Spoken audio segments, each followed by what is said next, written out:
YCP ఆధ్వర్యంలో వెన్నుపోటు దినోత్సవం నిర్వహించడాన్ని తెలుగుదేశం పార్టీ కర్నూలు నాయకులు విమర్శించారు.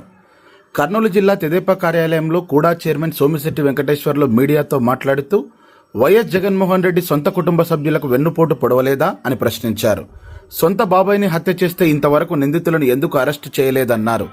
జగన్కు తల్లి చెల్లి ఎందుకు దూరమయ్యారో ప్రజలకు వివరించాలని తెలిపారు. కూటమి ప్రభుత్వంలో ప్రజలకు మేలు జరుగుతుంటే వైసీపీ నేతలు వెన్నుపోటు అని చెప్పడం సరికాదన్నారు.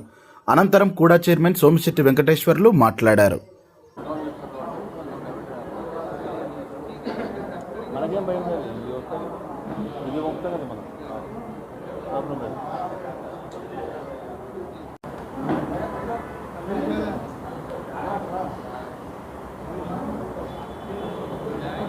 వాళ్ళ కార్యకర్తల నాయకులను ధర్నాలు కలెక్టర్ ఆఫీస్ కాడ ధర్నాలు చేయమని చెప్పేసి ఆర్డర్ వేశాడు.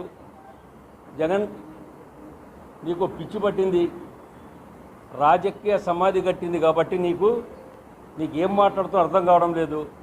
ఈరోజు తెలుగుదేశం పార్టీ పండగ వాతావరణం ఉందని అక్కసుతో కక్కసుతో నీవు తట్టుకోలేక ఈరోజు వెన్నుపోటు దినమని చెప్పేసి రాష్ట్రమంతా ఇవాళ మీరు పిలిపించారు. వెన్నుపోటు దినం అంటే ఏంటిది? సొంత చిన్నాయన్ని అడ్డంగా నరికి సంపితే వెన్నుపోటు కాదా అది? నీ తండ్రి శవం పక్కన పెట్టుకొని ఎమ్మెల్యేలతో సంతకాల సేకరణ చేయించి తండ్రి సమాధి శవం ఉన్నా కూడా నీ ముఖ్యమంత్రి పదవి కోసం ఆ రోజు మీ నాన్నకు కూడా వెన్నుపోటు పొడిచావా లేదు అడుగుతున్నా. నీ నాన్నకు ముఖ్యమంత్రిగా చేసినటువంటిది కాంగ్రెస్ పార్టీకి వెన్నుపోటు పొడిచింది నీవా కాదా అడుగుతున్నా.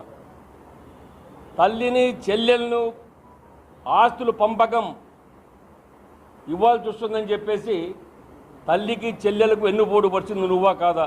ఇదే కాదు, ఆంధ్ర రాష్ట్ర ప్రజలు కూడా ఒక్కసారి నమ్మి ఓటు వేశారు. 5 సంవత్సరాలు ప్రజలకు వెన్నుపోటు పొడిచింది నువ్వా కాదా? సిగ్గు లజ్జ లేకుండా ఈరోజు రోడ్డెక్కి చంద్రబాబు నాయుడు పైన లోకేష్ పైన ఇసుకపడుతున్నావా? నేను అడుగుతున్నా, రాజకీయ సమాధి నీకు కట్టారు, 11 సీట్లు ఇచ్చారు, నీకు ఇంకా సిగ్గు లేకుండా మాట్లాడుతున్నావు. అసలు నువ్వు రాజకీయ వెధవవు, నువ్వు రాజకీయ అనర్హుడవు, నువ్వు రాజకీయకే పనికిరావు. నీవు జల్సాల బతికినోడు, మనుషులను అడ్డంగా నరికి హత్యలు చేయించినటువంటి వ్యక్తివి నీవు రాజకీయానికి పనికొస్తాడు అడుగుతున్నా. కొందరు వ్యక్తులు